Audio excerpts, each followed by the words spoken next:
Just sopiva keli lähteä taas autotalliin. Mennään vaihteeksi tähän talliin.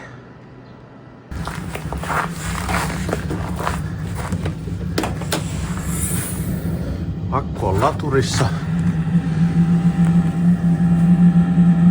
Ja menee sinne jotain virtaakin.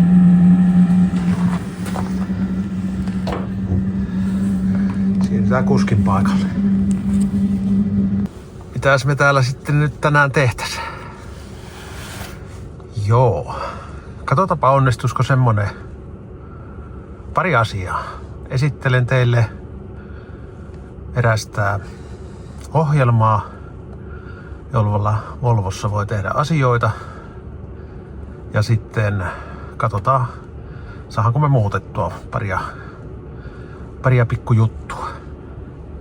Eikös se, otetaanpa tuolta ensin tämmönen OPD-johto.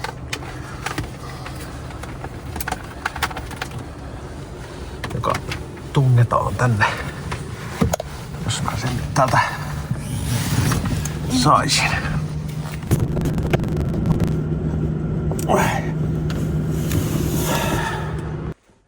No niin. Olen saanut Windowsin käyntiin. Webasto on sammutettu. Auto on laturissa. Käynnistetään ohjelma.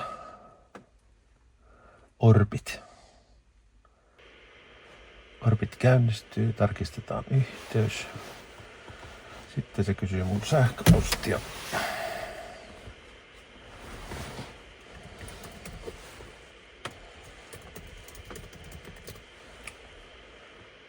Lähetä koodi.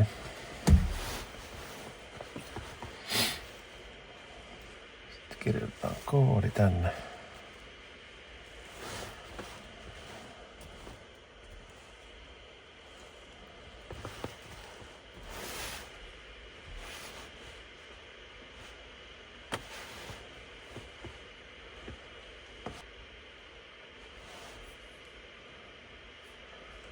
Ja tämä on Orbitin käyttöliittymä. Tuolla lukee vasemmassa yläkulmassa, että disconnected. Laitetaanpa autoon virrat päälle. Pidetään virtanne nomiskaa tuolla oikeassa laidassa noin.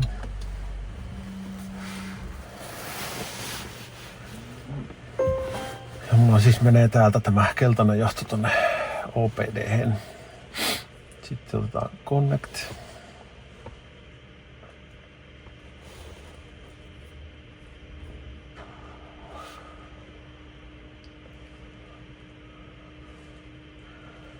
Batteri on 14 volttia, se on hyvä, koska alle 12 voltin ei suositella sen menevän silloin, jos tekee tämmöisiä ohjelmointihommia. Mä oon siis tehnyt tähän autoon jo aikaisemmin muutamia muutoksia. Esimerkkinä muun muassa, että päiväajonvalojen tai ajovalojen ollessa nolla-asennossa päiväajonvalot palavat edessä ja myös takana. Oletuksena takana ei palannut. Sitten on muutamia muitakin muutoksia. Mitähän mä nyt muistaisin ulkoa.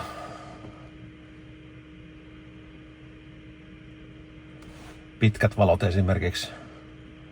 Kun tässä on kääntyvät valot, niin myös pitkillä valoilla ne kääntyy ne valot. Ne ei oletuksena käänny mutkissa. Ja semmosia pikku fiksauksia. Moottoriin ja vaihteistoon en ole enkä halua tehdä muutoksia. Sillähän pystyisi muuttamaan vähän kaikenlaista, jos haluaisi. No niin, nyt olemme saaneet tänne yhteyden. Me voitaisiin ihan huvikseen katsoa, että onko täällä esimerkiksi vikakoodeja.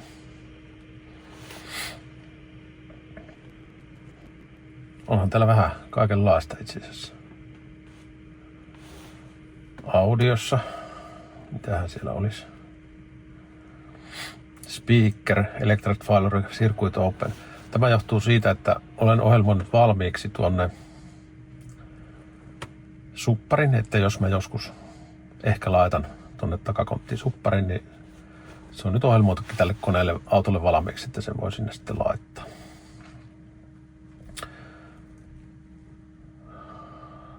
Kun on tämä battery control, mikähän tämä PCM? Väylävirhettä. Esilämmityksestä jotakin väyläsignaalia. Sen missä oikea etu outer sensor, onko tämä parkkitutkaan liittyvä asia, en tiedä. Mekaaninen failure, HCML. Mitähän tämä sanoo? Onko tästä mitään lisätietoja?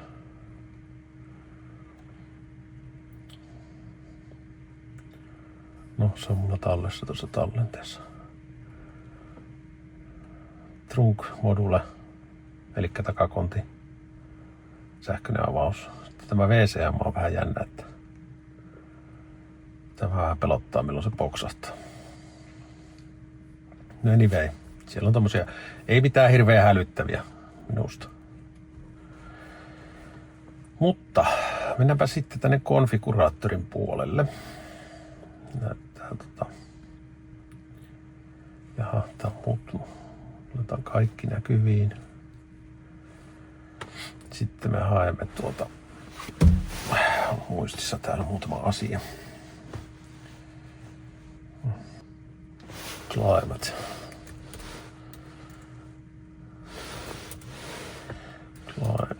Onkohan tässä nyt service procedures?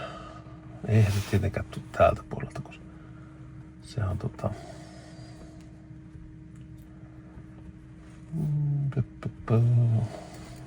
Climate. Learn damper. Motor end and stops. Tällä voi noin sisätilan kaikkia läppiä tehdä niille semmoisen sopeutuksen. Me tehdään se nyt näin.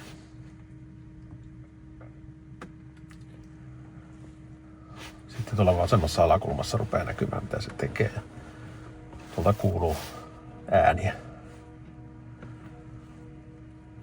Se ajaa ne läpät laidasta laitaan ja kalibroi niitä ja sen jälkeen toivottavasti ilmastointi mukamassa toimii paremmin. Ei mitään käsitystä, että auttaako se siihen, mutta ei siinä ole mitään vikaa ollut, mutta onpahan nyt ajettu kertaalleen läpi kaikki.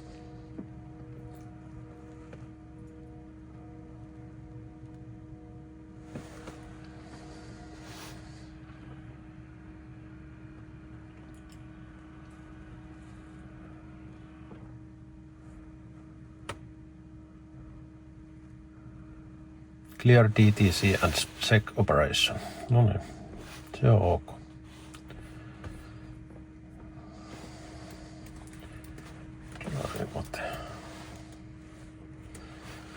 Sitten seuraava. Sitten täällä oli joku kameran nopeusrajoitus. Tarkoittaa siis peruutuskameraa. Kamera. Rear parking cam generation. Mitähän täällä on asetuksia?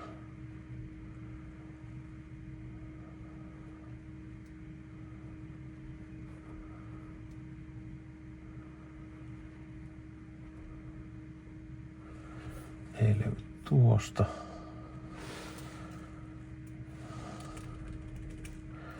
Rear. Tossa muuten näkyy nyt tämä asetus, mistä mä sanoin, että takavalot palaa myös nolla-asennossa, kun on päiväajovalot päällä. Niin tämä sininen. Se näyttää sinisellä ne, mitkä poikkeaa alkuperäisestä asennosta.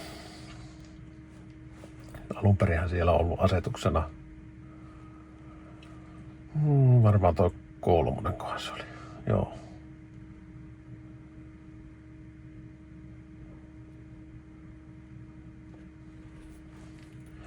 Mutta mä olin etsimässä sitä kamerahommaa.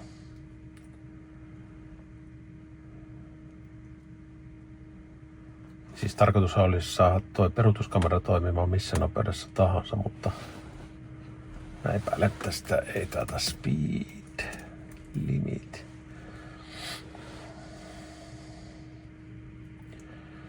Auton maksiminopeuskin on rajoitukset poistettu. Sehän on normaalisti uusissa autoissa Volvolla 180 ja tässä oli muistaakseni 210 tai 20, niin nyt ei ole mitään. Eihän tää nyt kule niin paljon, mutta eipähän rajoituksia.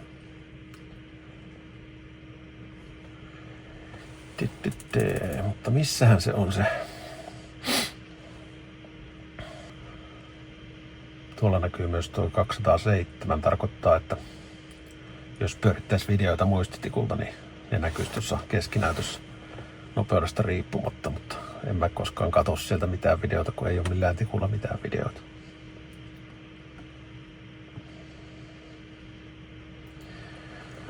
Mutta, missähän se sitten olisi? Millähän nimellä se on merkattu se? Olisiko se olla sitten vaan kamera? Tai kam?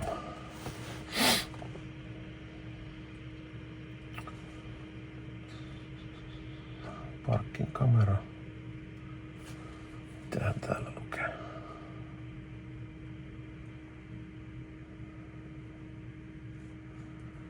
Stage machine. Ei. Telematics node type with VCM. Interior view kamera. Mulla ei ole mitään interiorikameraa.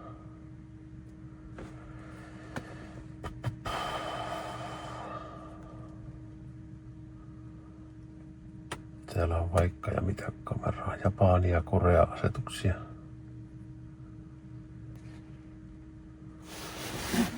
Eipä täältä nyt kyllä löydy semmoista rajoitusta.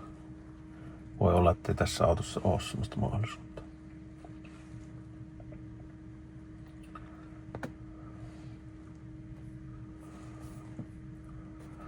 Katsotaanpa huvikseen mitä mä oon muuttanut täältä.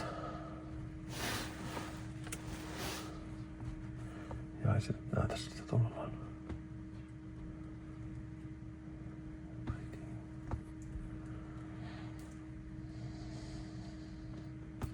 Cruise control on laitettu level 2, mikä se oli alun perin. Se on ollut tässä level 1. En ole huomannut, että siinä olisi mitään eroa. Mutta sitten siis kokeilla tuota 3.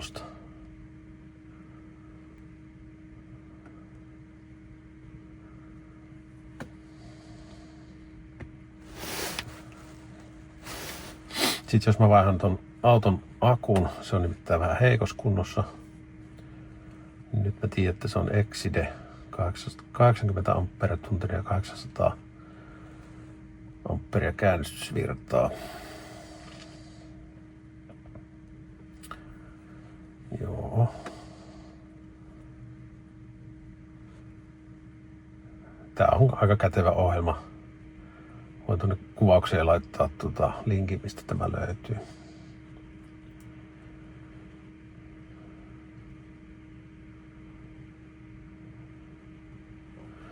Tolla ei itse asiassa tee mitään,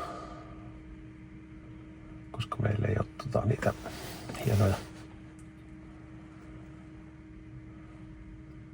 adaptiivisia vilkkuja.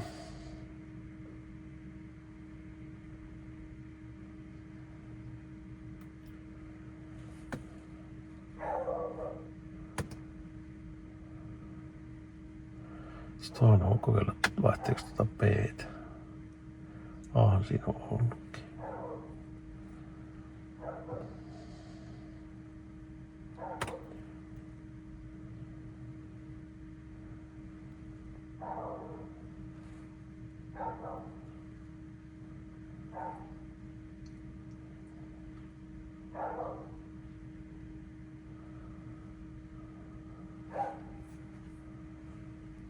Tässä on muuten sitten semmonen, tää 119. Jos laittaa lisävalot, niin tällä valinnalla saa tuohon sensuksen näyttöön sen nappulan. Että siitä saa ne lisävalot pois ja päälle, jos haluaa. Tossa on muistaakseni, millä mä saan ajovalopesurit pois päältä, jos haluaa, silloin kun sylkee lasille vettä.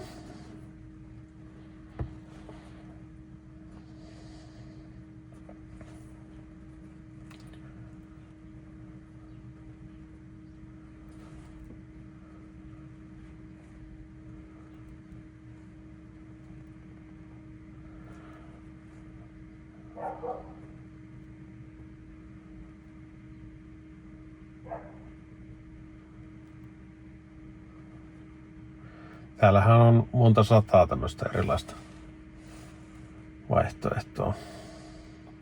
Tuossa on tuo suppari asetettu valmiuteen, että sitten kun se lisää, niin ei tarvitse tietokone autolle enää kertoa, että sen kun laittaa paikalle ja johot kytkee kiinni.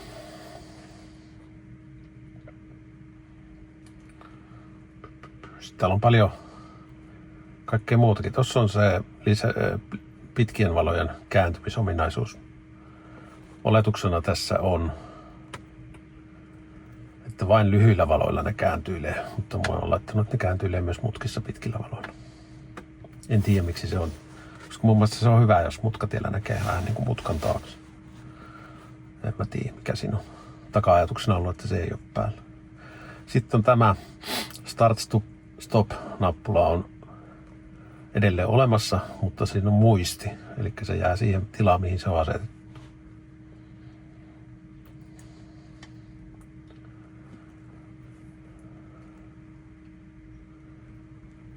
Näistä en ole ihan varma, että jos näitä vaihtaa, että muuttuuko sillä oikeasti mikään.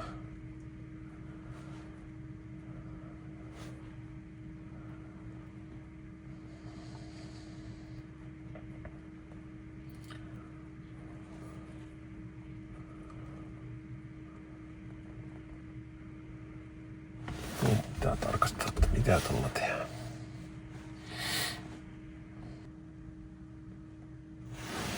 Kokeillaanpas tuommoista. Vähennetään koneen ääntä. En mä tiedä, onko sille merkitystä, koska rengasäänet on Onko niillä merkitystä?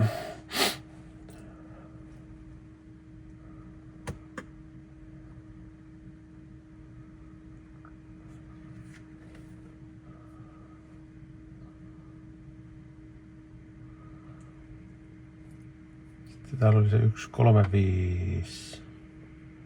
Onko tämä 1?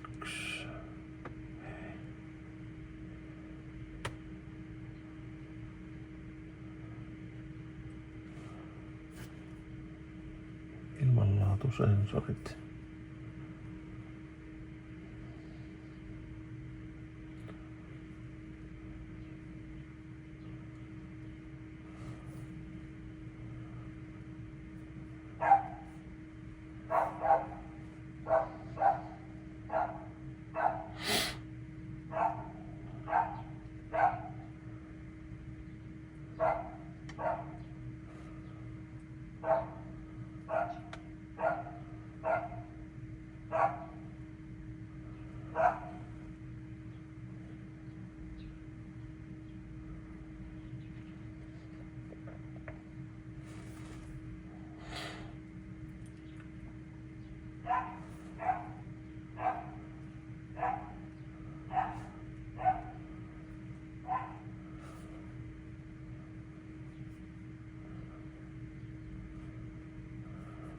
En ole varma tästä liikennevalojen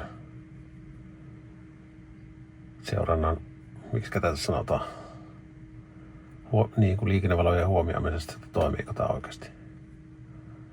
Ei se ainakaan mulle ole mitään ilmoitellut, mutta nyt tallennetaan asetukset. 026 0201.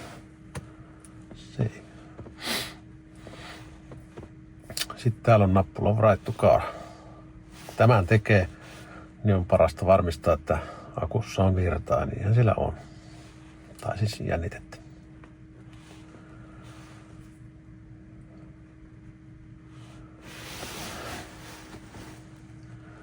Sitten alkaa mittarista kohta vilkkua ja se kestää omaa aikansa. Huomioi sitten, että nämä tehdään täysin omalla vastuulla. Jos joku menee pieleen, niin se on voi. Ja tosiaan alijännitteisellä akulla se on hengenvaarallista. Hengenvaarallista autolle siis.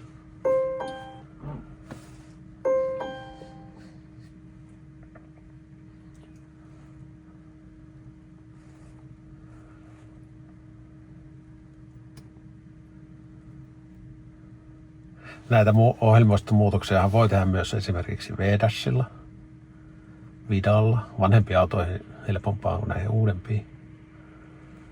Ja sitten on vielä semmoinen kuin P3 Tool, joka toimii niin sanotussa P3-koppasiin autoihin asti, eli ei näissä SPA-alustaisissa. VDASihan on, onko se tsekkiläinen softa? Tämä Orbitti on jenkkisofta. Molemmat on maksullisia siinä kohti, kun halutaan tehdä isompia muutoksia.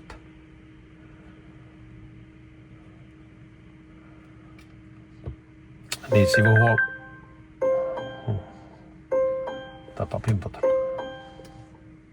sivuhuomautuksena tällähän voi esimerkiksi aktivoida CarPlay ja Android-auton, eikä tarvitse maksaa merkkiliikkeelle montaa sataa siitä.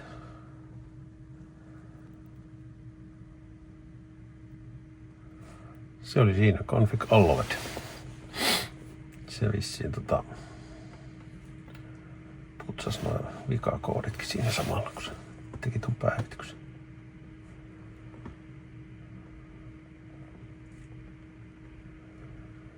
Joo, ei löyä. Täällähän on sitten kaikkea muutakin. Voi ohjelmoida avaimia. Voi tehdä huoltomuistutustyhjennyksiä tai siis nollata tuon muistuttimen. DPF:n regenerointia. Ja jos akku vaihtaa, niin tää tuokin tehdä. Öljynvaihto, tämä resetti. Jarruhuoltoja, eli saa noin käsijarru menemään ees taas täältä ja kaikkea tällaista.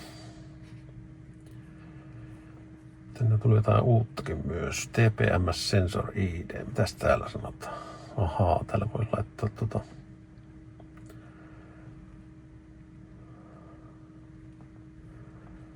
kaikenlaista sitä onkin.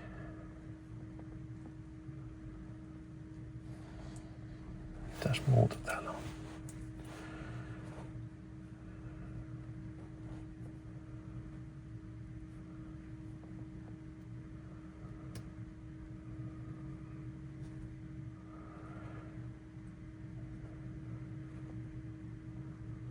Täällä on tämmöisiä suoria huoltotoimenpidejuttuja. Ikkunoit voi kalibroida noin sähköikkunat uudestaan ja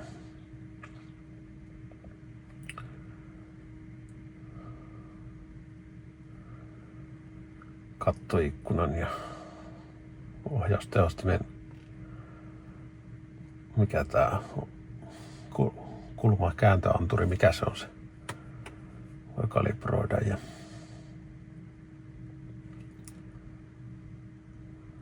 tutkat, kamerakalibroinnit. Tällä voi tehdä vähän aika lailla kaikenlaista. Sillä VDASillahan pystyy myös. Sitten täällä on Eku Tools. En ole tutustunut tähän itse asiassa ollenkaan.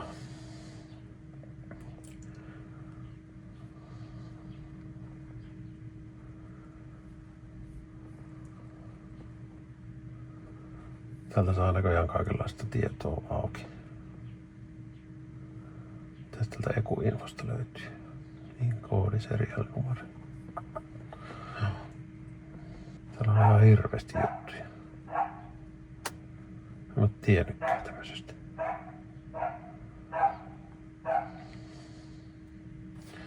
Sitten tulikin mieleen, että onkohan se täällä se kamerajuttu. Sehän liittyy ihuun, muistaakseni. Vai ei, mihin se liittyy? Ei se liity ihuun.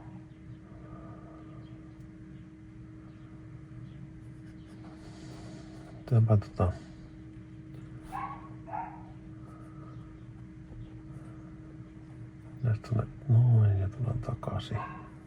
Camera Alignment Target Mode. Mitähän täältä löytyy? Close.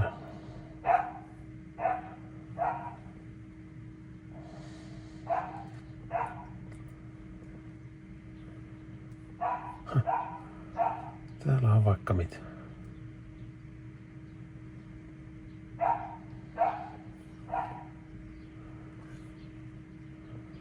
Jotain config wizardiakin on täällä.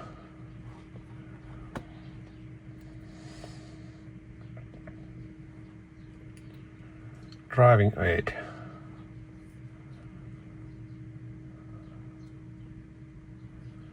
Heat light.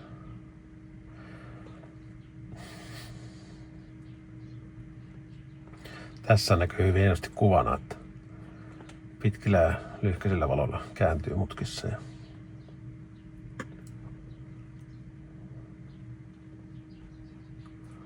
onkohan tällä herkkyydellä nyt jotakin eroa?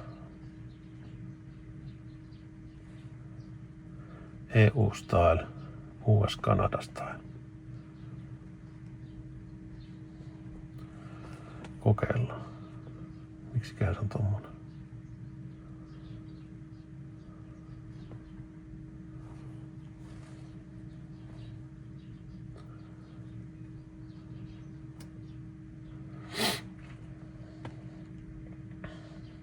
On vissiin joskus jotain kokeillut, mutta kun ei muista aina kaikki.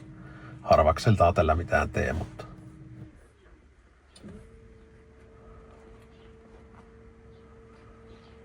täällä on tälleen niin kuin selväkielisenä nämä, toisin kuin siinä pitkässä konfiguraattorilistassa.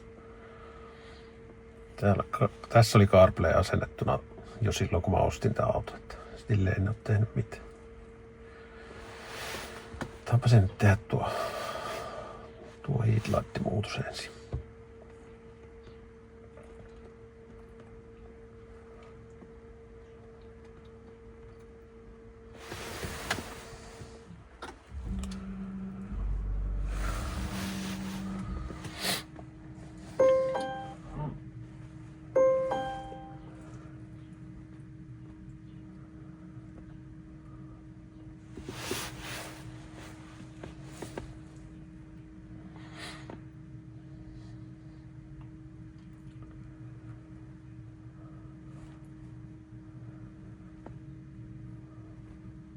Tosiaan tää Orbitti, silloin kun mä tän ekan kerran pari vuotta sitten laitoin, niin se ei Windows 7 toiminut, mutta Windows 10 toimii. No nyt on tullut Windows 11, mutta en ole päivittänyt tähän. Tää on sen verran vanha kone, että en tähän taida laittaakaan, että kympillä mennään.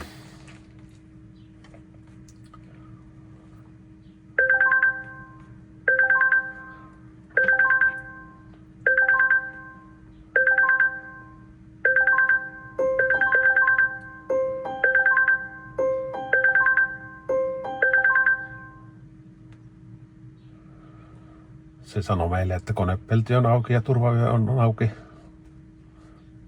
Tekee noin joka kerta, kun virrat laittaa päälle, jos konepelti on auki.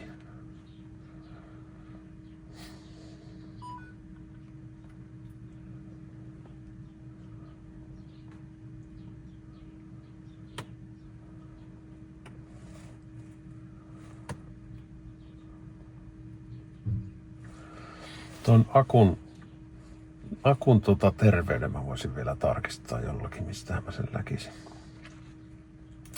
Koska mä Launchilla sitä kattelin, niin se sanoi, että SOC-arvo on vähän heikohko.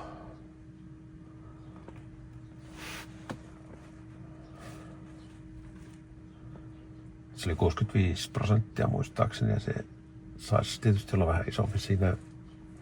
Config Allovet, no niin, on tehty. Tästä on sumuvaloihin liittyviä.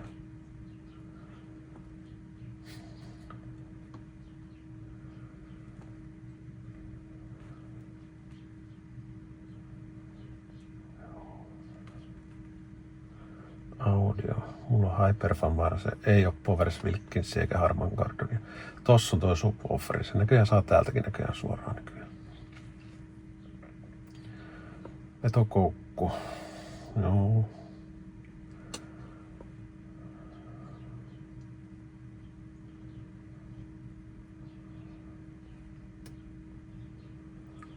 rengaspaine-anturi. Tässä on tämä autostart-stoppi, niin saa muistilla sen kitukset.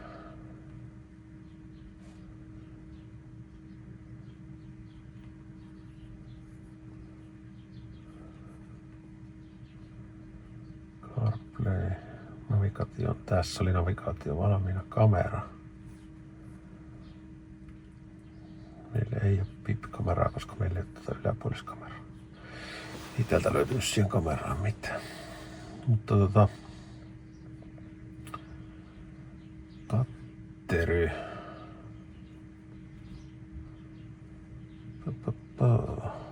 Mitähän Expert Toolboxissa?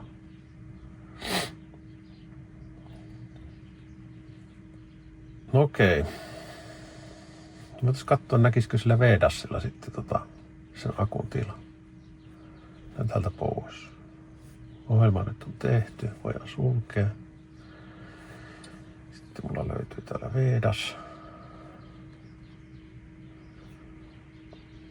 Tääkin varmaan päivittyy tässä.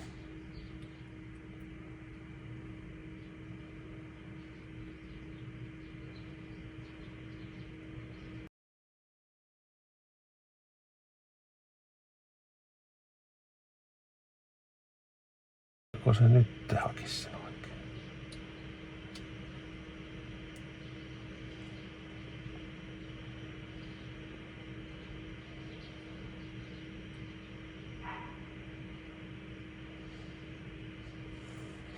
Joo, nyt näkyy tuolla on tuo doippi, eli tämä nettikaapeli ja sitten voltit näkyy tuossa.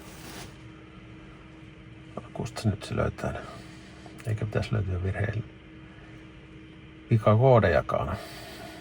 Joo, se puhtaalta näyttää.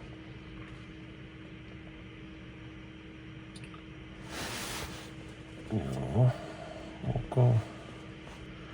Mutta nyt täällä on näitä Advanced Quick Service. Onko se tosta mitään lisätietoa? Ei. Täällä voi konfiguroida autonsa, jos haluaa.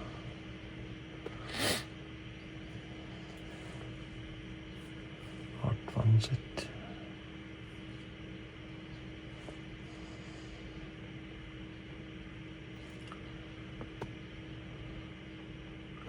Ehkä mä pitäydyn tuossa Orbitissa toistaiseksi. Se maksaa 100 vuodessa, mutta sillä saa aika paljon kaikkea aikaiseksi.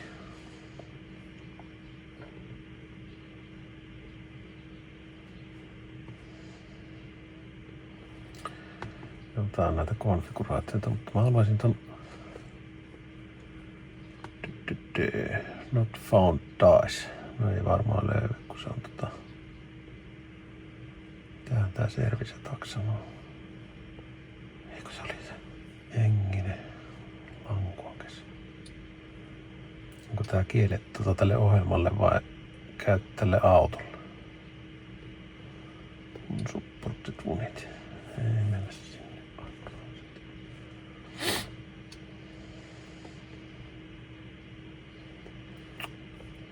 No, joka tapauksessa.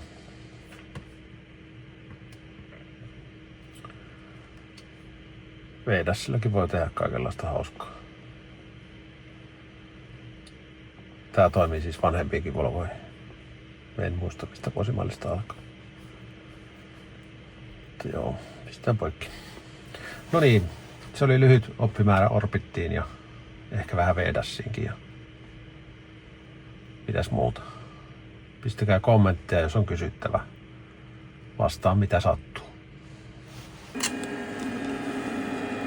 Nyt se lataa enää 8 amperia.